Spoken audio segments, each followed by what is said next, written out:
The aim of the proposed Zone 8 pilot regional structure is to enable a more coordinated and supportive local approach for districts and clubs in our region. A member of the Rotary Club of Berwick for the past 25 years and past district governor of 9820, Tim Moore is the current chair of the Rotary Regional Implementation Task Force. To tell us all about the opportunities that regionalisation presents, please welcome Tim Moore.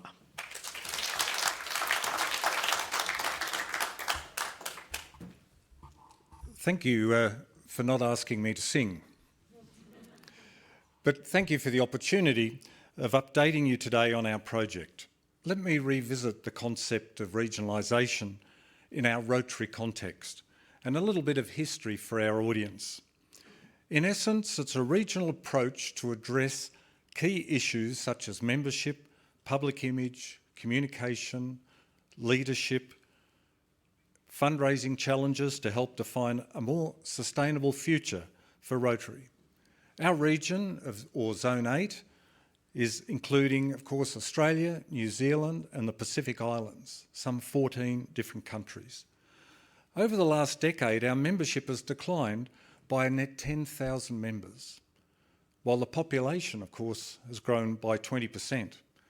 This is despite the best efforts of our dedicated leaders at club, district and zone levels.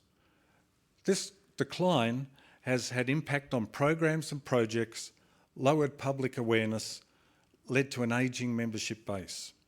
This decline will no doubt continue unless arrested by investing in a new model supporting new initiatives. As been mentioned, I was co-chair of the Regionalisation Communications and Technology Working Group, no acronym there please, in the last 2 to 3 years, and more recently appointed as the chair as the Regional Implementation Task Force. The job of the Implementation Task Force is to implement the pilot project over the next 3 years. The Rotary Council on Legislation in April last year voted to allow such a pilot to proceed in Zone 8. And of course in Rotary in Great Britain and Ireland, who already have a regional model but wanted to do some more work on it. Rotary International directors spoke in favour, as did a number of our own zone representatives at that council. And this vote was ground-changing. Your team here then worked tirelessly with so much support to reach out to clubs and inform them. Thank you for all the clubs who cast their vote in the Zone 8 Regionalisation Pilot ballot last September. We were delighted with the result, with more than 89% of clubs across our zone expressing a yes vote. This let us know that there was a strong case for trying a different model that trials, explores, designs and evaluates a new regional approach to supporting and governing Rotary and Rotaract clubs in our zone. 20 out of the 21 districts achieved the required threshold of 2/3 majority of clubs voting yes. The club vote was also endorsed by all 21 district governors in their role as Rotary International officers. And whilst one district had more than 50% of the vote yes, it did not meet the required stipulated by RI of 2/3. They, of course, are being included in all subsequent discussions while they set a suitable time to have a revote. A lot has been happening, but not all of you may be aware. You may not be interested either, of course. One of the most important things, though, is this involvement, and this is new, of suitably qualified Rotary volunteers, and we've got well over 50 and look to having at least 100 volunteers involved in the project. From all around our Rotary region, Rotarians and Rotaractors, I must acknowledge the enormous amount of support we've had from Rotary International staff in Evanston and our own zone office in Sydney. The main resource for Rotarians wanting the latest information, the process and the idea on how to volunteer is in our Creating Rotary Tomorrow website.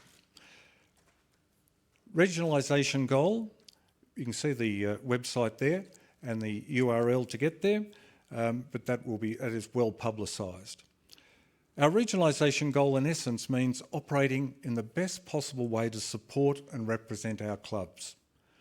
I, like most of us in this region of Australia, New Zealand and the Pacific Islands, believe that this is the fresh approach we need, a new approach to the many ways we do things. Things haven't changed really in over 100 years in how we do things in Rotary in Australia, and now we have that opportunity to try a new model and develop it over the next 2 to 3 years. The key principle I've always held, of course, is that clubs are the very best part of what happens in Rotary. Club members, they need to be involved and listened to. So let's just talk a bit about the process. Over the last 3 years, many members, as members of working groups, have been looking at, if we had the chance, what would Rotary look like if it started again in Australia and the Pacific Islands and New Zealand? In terms of communication, governance, membership, public image, learning and development, organisational design and technology. These working groups and a core group of leaders with representatives of all the governor groups of the day, senior Rotary members and others including Rotaractors from around our zone. And we've worked very hard at getting representation from all around our zone. Their work has prepared several model options, some ideas the pilot may take. How can we improve on our present way of doing things? The pilot will trial a lot of the work of these working groups. All focus on how clubs can be better served and strengthened and meet the goal of reversing, at least in part, the decline in membership and membership engagement. This is a priority. Some of the ideas and opportunities include, for example, how could clubs be grouped together and led? Is geographical grouping the way to go? Or let's try some other way of grouping clubs with similar interests. For example, water action or environmental action groups, or the E-clubs. Could these clusters of clubs be led by an elected Rotarian, voted by the clubs themselves, that works integrally with them and helps them learn and work together? Would a centralised regional model work where suitably qualified Rotary members from all over our zone be the best to deal with zone matters such as insurance, governance and general policies? And could clubs deal directly and seek help and direction from a group of highly qualified Rotary specialists in the area of membership, public image, foundation and so forth from around our zone? A communication plan has been started. This includes regular updates to all Rotary members via the website and newsletters. We are working with the governor groups, representatives from all parts of our zone, Rotary International staff, and in fact recently John Huco was in a meeting with us. He's the Secretary General of Rotary International, as you would know, and he is very keen for us to proceed and progress. The process may well become a world model for restructuring Rotary in the future, to reflect the diversity of different cultures. Consultation and feedback, a monitoring and evaluation plan will be ongoing. Next week, the governor groups are meeting and have facilitated discussions on how this could proceed, and focus groups will be formed in the future concerning the details of the pilot going forward. The communication plan has been produced commercially with a lot of input from, of course, Rotarians, with input from specialists as well, as soon to be started, including regular updates to all Rotary members via the website and newsletters. By the way, Rotary International has approved the appointment of a local project manager to help us at their cost, and that's great. Club presidents have already been asked to think about club requirements and technology needs, feedback to help frame how clubs can be best served, that bottom-up approach. Our working groups and our implementation task force committees have been working on budgets to prepare before the board meeting for approval. Was to be January, but now is in April, May. Yes, you will be regularly updated on the progress of the pilot.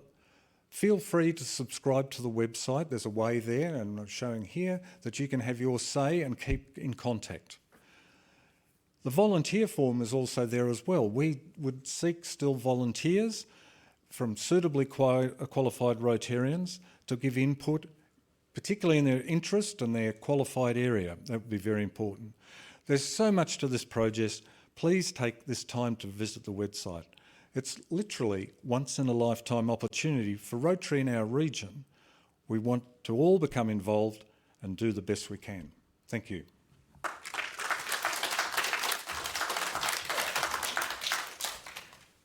Thanks very much, Tim.